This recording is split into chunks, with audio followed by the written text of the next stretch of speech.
Perusakan Masjid Ahmadiyah, brutalitas kaum Pajero, panjang jenggot otak separuh, ditulis oleh Argo Javires dari siwar.com. Sebelum kita lanjut, jangan lupa subscribe dan nyalakan loncengnya agar Anda menjadi yang pertama mendapatkan informasi dari jurnal terupdate.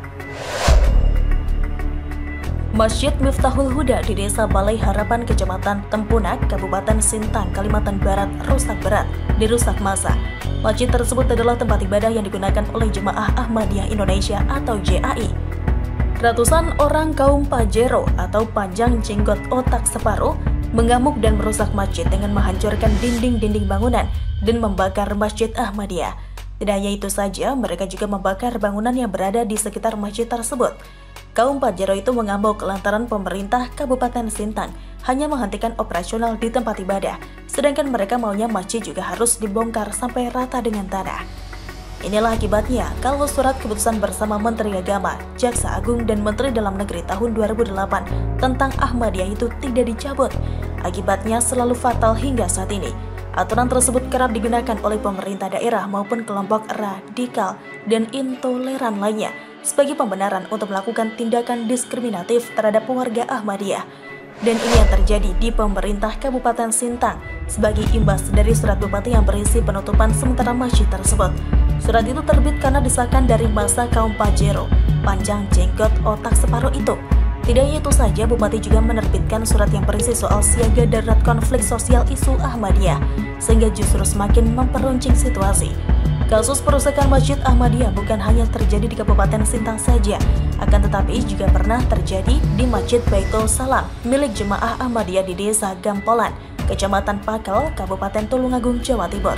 Begitu juga dengan para Jemaah Ahmadiyah di Lombok Timur, Nusa Tenggara Barat yang sampai harus mengungsi karena rumah-rumah mereka diserang dan dibakar massa Pajero sampai hangus tak tersisa.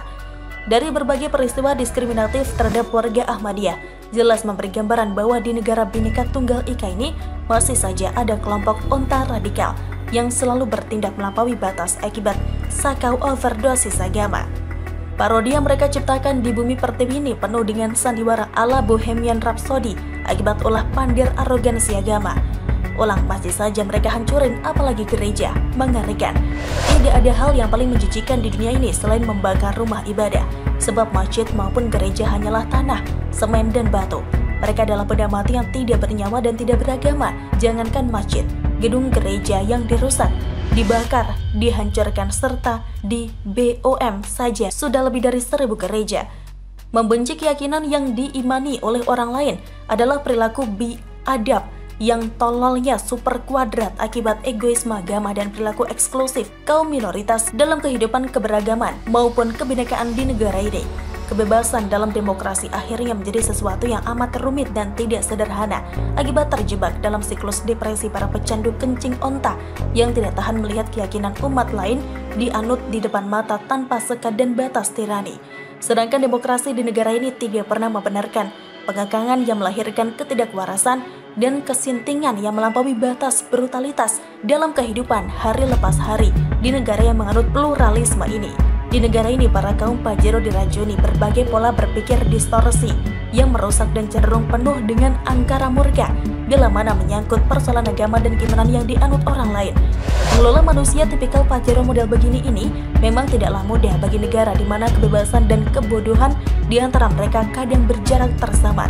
Sekalipun berbundel-bundel aturan telah dibuat, namun isi kepala para kaum Pajero itu, kapasitas volume isi otak mereka faktanya berada di bawah standar minim.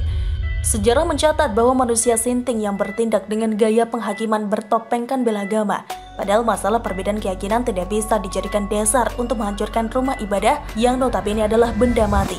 Bahaya bagi negara ini kalau para kaum Pajero yang hidup dalam pusaran kemunafikan itu kerap berbuat semena-mena akibat terracun fanatisme agama yang amat sangat berlebihan. Untuk apa harus beragama jika agama hanya membuat mereka menjadi gila dan kesetanan begitu? Agama hanyalah stempel warisan orang tua. Oleh karena itu, wahai kalian kaum Pajero, panjang jenggotmu, otakmu separuh, beragamalah dengan cerdas. Pura-pura begitu. Terjadi lagi, Taliban berkedok agama muncul di Sintang. Tempat ibadah Ahmadiyah dirusak, ditulis oleh Mr. Naibahu dari siwar.com. Sebelum kita lanjut, jangan lupa subscribe dan nyalakan loncengnya agar Anda menjadi yang pertama mendapatkan informasi dari jurnal terupdate.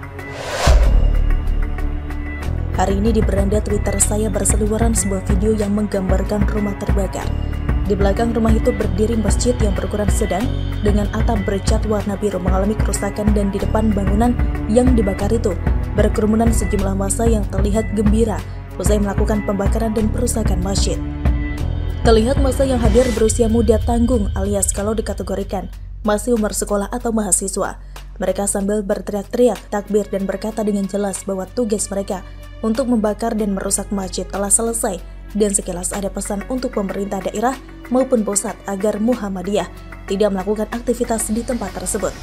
Sungguh ngeri bukan? Sejak kapan keberagaman menjalankan dan memeluk agama di Indonesia dikebiri?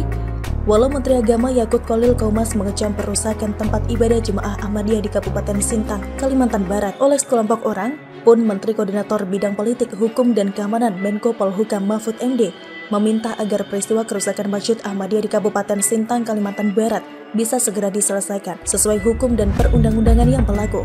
Namun tetap saja bibit-bibit intoleransi itu tumbuh subur dan menyebar di kalangan anak muda hingga orang dewasa. Sebagai kementerian yang mengurusi bidang keagamaan, peristiwa Sintang tentu saja akan menjadi catatan kelam di tangan Kemenak yang sudah berani berinovasi dengan mencoba bersikap sangat toleransi, di mana setiap acara keagamaan, Menteri Agama Yakut Khalil Qomas selalu mencoba hadir dengan mengucapkan salam, memberikan semangat agar umat agama lain yang sedang merayakan hari kebesaran agamanya merasa dihargai dan diberikan kenyamanan untuk merayakannya. Namun apa yang terjadi? Ternyata di Sintang masih ada penolakan akan kehadiran umat beragama yang tidak sealiran dengan mereka. Menurut kronologis kejadian, penolakan terhadap Ahmadiyah yang telah berada di Kabupaten Sintang sejak tahun 2004 lalu sudah berlangsung sejak lama. Menurut Sekretaris Pers dan Juru Bicara Jemaah Ahmadiyah Indonesia atau JAI, Yendra Budiana menyebutkan, sebelum perusakan masjid dilakukan, terdapat sejumlah pertemuan. Pertemuan pertama, kata dia, dilakukan pada 29 Juli 2021. Saat itu diadakan rapat pertemuan PLT Bupati Sintang dengan Forkopimda dan perwakilan masyarakat yang bertempat di Desa Balai Harapan untuk membahas solusi terkait Ahmadiyah, namun Ahmadiyah tidak diundang. Singkat cerita, tanggal 13 Agustus 2021, PLT Bupati Sintang menyampaikan surat kepada pimpinan JAI di Kabupaten Sintang dengan nomor 300-226-Kes-Bangpol-C perihal tindak lanjut penyikapan sikap Aliansi Umat Islam Kabupaten Sintang. Tanggal 13 Agustus, MUI Kabupaten Sintang mengirimkan surat kepada Bupati Sintang menyampaikan dukungan kepada Aliansi Umat Islam. Tanggal 14 Agustus 2021, datang rombongan yang dipimpin Zulfatli dari Kes-Bangpol menutup paksa Masjid Miftahul Huda. Masjid kemudian tidak lagi digunakan sebagaimana fungsinya untuk beribadah sejak 14 Agustus 2021 sampai peristiwa pembakaran Jumat 3 September 2021 pun terjadi. Lantas, apapun ceritanya, agama harusnya konsisten membawa kedamaian, bukan hanya pada manusia. Kedamaian yang dibawa agama juga tertuju kepada semua makhluk Tuhan. Binatang dan tumbuhan pun menerima kedamaian itu. Hanya saja dalam praktik keberagaman, terlalu sering kepentingan-kepentingan lain menyusup terlalu dalam. Kita masih ingat betul bagaimana pergolakan di Maluku, bahkan karena agama. Bukan karena agama, tetapi kepentingan begundal-begundal Orde Baru yang baru ditumbangkan waktu itu mencoba menunjukkan taringnya, hanya saja melalui jalan yang kejam. Pekerjaan Kementerian Agama memang masih terlalu berat untuk mewujudkan sikap keberagaman yang saling menghormati di negeri ini. Mewujudkan agama kedamaian masih terlalu jauh dari harapan. Semua warga negara berhak untuk menjalankan keyakinan masing-masing, sebuah cita-cita yang sangat indah. Kedekatan dengan Tuhan sudah dapat dipastikan akan berdampak baik pada hubungan dengan sesama manusia. Demikian juga sebaliknya, hubungan antara manusia yang belum baik dapat menunjukkan sikap pada Tuhan yang belum baik. Keberagaman yang baik tentu tidak semata-mata ditujukan dengan baju keagamaan. Banyak juga mereka yang menggunakan baju keagamaan, akan tetapi untuk menjaga mulut sendiri saja sudah kalah kabut. Pertanyaannya, apakah peristiwa di Sintang ini akan menjadi yang terakhir kalinya?